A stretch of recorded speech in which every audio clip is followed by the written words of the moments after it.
Now, it is a topic that has spurred sayings like opposites attract. But after celebrating our nation's independence this week, we wondered about the idea of independence in relationships. Should couples do everything together or have everything in common? Our relationship expert, Kat Robey / Vanna White, is joining us again because this is a topic that I think a lot of couples, either outsiders, have a question about or in the relationship. Do we have to have everything in common? No. Isn't that great? And we're done. And we're done. Yeah. I hear this in my office all the time. We don't have anything in common. We don't share anything together. We don't do things together. That's more of a choice than we recognize. So there's lots of people, lots of really celebrated couples that have completely different lifestyles. The thing is, they want to connect with each other, so you can talk about what you're interested in and ask questions about what the other person's interested in, but you don't actually have to do those things together. Like, just thinking about how can you be connected over that topic, for example. You can talk about it, you can say, hey, I don't really like doing that, but what do you love about it? Because I love you, so I want to hear those things from you. I'm interested in you.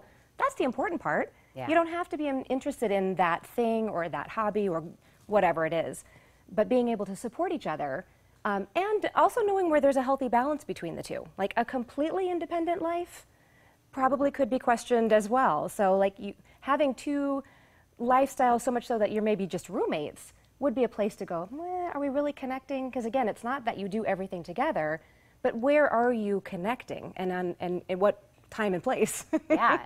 So I think maybe others may feel as if, you know, if I have something that's my jam and he has his thing, that also means that we're kind of drifting apart. Those two things aren't equal, right? So we can have independence and not be like further apart from each other. Right. And you mean what it looks like to family and friends and people outside of your relationship. Yeah, absolutely. I think that actually makes the relationship stronger. So if you're doing everything together and you feel that you have this mindset that you can only do everything together to be a strong couple, that's kind of a dependent relationship. That's a little bit too much focus. I do this thing in my office where we want to have a relationship where we choose and stand next to each other versus having everything be about the other person, where sometimes that'll be too much and it'll crush. So being able to be independent but still connected and choosing to stand side by side, so to speak, is a totally different thing than having everything weighing in on spending every single moment or every occasion together. So explaining that to family and friends is also important, to let them know, yeah, we're great.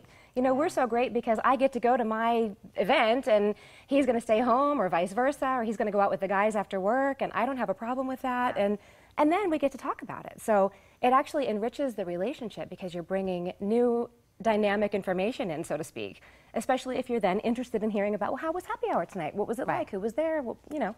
There's something you get to come back and have something, you know, exciting to talk about. You know, my husband does competitive weightlifting, and it's not something I ever would want to do. But, you know, I know enough about what his passion is, you know, in order to know the lingo or to know if he's doing good. And I get excited when he does something. So I think I don't have to be a weightlifter with him, you know what I mean? But I feel like if I just know enough and support him enough, I think that it keeps everything kind of exciting. So if a couple maybe is thinking, you know what, this sounds good, I do kind of want a little bit of independence, but how does a couple maybe start that if they haven't already thought that was an okay thing in their relationship? Yeah, well, maybe go back to the things that you are interested in. You know, if you have stopped going out with your friends, for example, or you've stopped doing some sort of particular interest, if you stopped doing your weightlifting because it's taking too much time away from the relationship, maybe inching back toward that, or talking about it some more with your partner and saying, hey, I'm interested in starting to do this again.